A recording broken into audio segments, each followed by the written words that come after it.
Caracas olía a pólvora y miedo.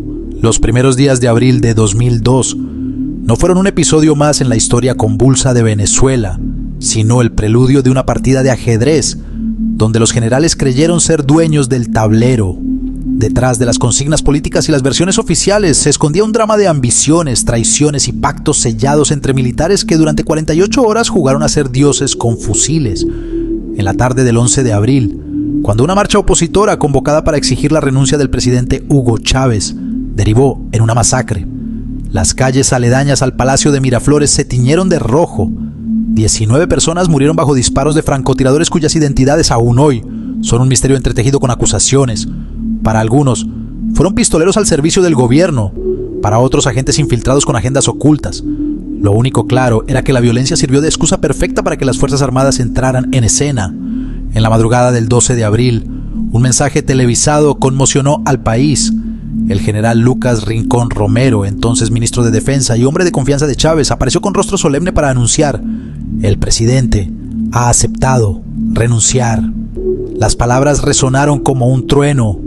La imagen de Chávez siendo escoltado por soldados hacia la base militar de Fuerte Tiuna y luego trasladado a la remota isla de La Orchila parecía confirmar el fin de su era. Pero aquel guión, escrito a prisa por uniformados ambiciosos, tenía grietas. Un golpe de estado al estilo clásico, con tanques en las calles y proclamas estridentes, fue algo más sutil y maquiavélico. Un acuerdo entre facciones militares que por distintas razones, hartazgo, ambición o cálculo, decidieron sacrificar al líder. Pedro Carmona Estanga, presidente de la patronal Fede Cámaras, asumió el poder interino con el respaldo de altos mandos. Sin embargo, su gobierno duró menos que un suspiro. Carmona cometió el error de disolver todos los poderes públicos, incluida la Asamblea Nacional, alienando incluso a sus aliados.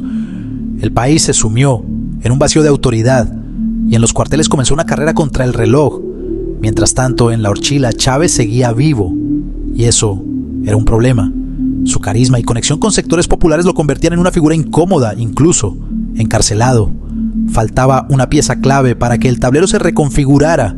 Alguien dentro del ejército que estuviera dispuesto a desafiar a los golpistas. Raúl Isaías Baduel, comandante de la 42ª Brigada de Paracaidistas en Maracay, no era un militar cualquijo. Compañero de Chávez desde sus años en la Academia Militar y cofundador del Movimiento Bolivariano Revolucionario 200, MBR 200, Baduel representaba la lealtad ideológica y el pragmatismo castrense. Cuando el país despertó el 13 de abril sin presidente y con rumores de una guerra civil, él tomó las riendas. Desde su base en Maracay, Baduel lanzó un ultimátum que cambiaría el curso de los hechos.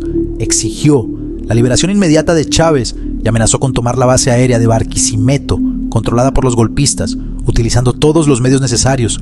Testigos de la época relatan cómo los paracaidistas, bajo su mando, prepararon helicópteros y armamento pesado. No se trataba de un gesto simbólico, era una advertencia de que si Chávez no regresaba, la aviación venezolana se enfrentaría a sus propios compañeros de armas. La presión funcionó. Mientras grupos de civiles chavistas, algunos espontáneos y otros organizados, salían a las calles para exigir el retorno del presidente, Baduel negociaba entre bastidores con oficiales clave. Su estrategia no dependía de la multitud, sino de la fuerza bruta. Convenció a los indecisos y aisló a los rebeldes. Para la noche del 13 de abril, el equilibrio de poder había cambiado.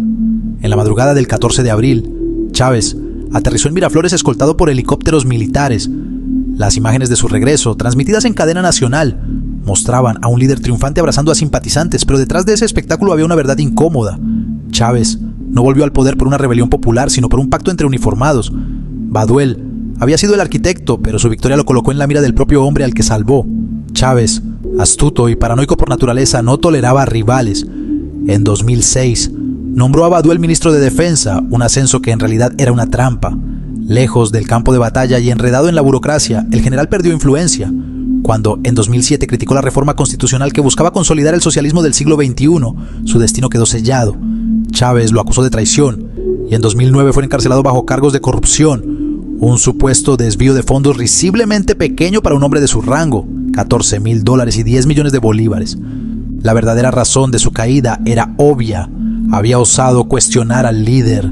Baduel pasó más de una década en prisión, sometido a condiciones denunciadas como tortura por organizaciones humanitarias. Cuando murió en 2021, oficialmente por COVID-19, muchos vieron en su deterioro físico, producto de la negligencia médica, un asesinato a cámara lenta.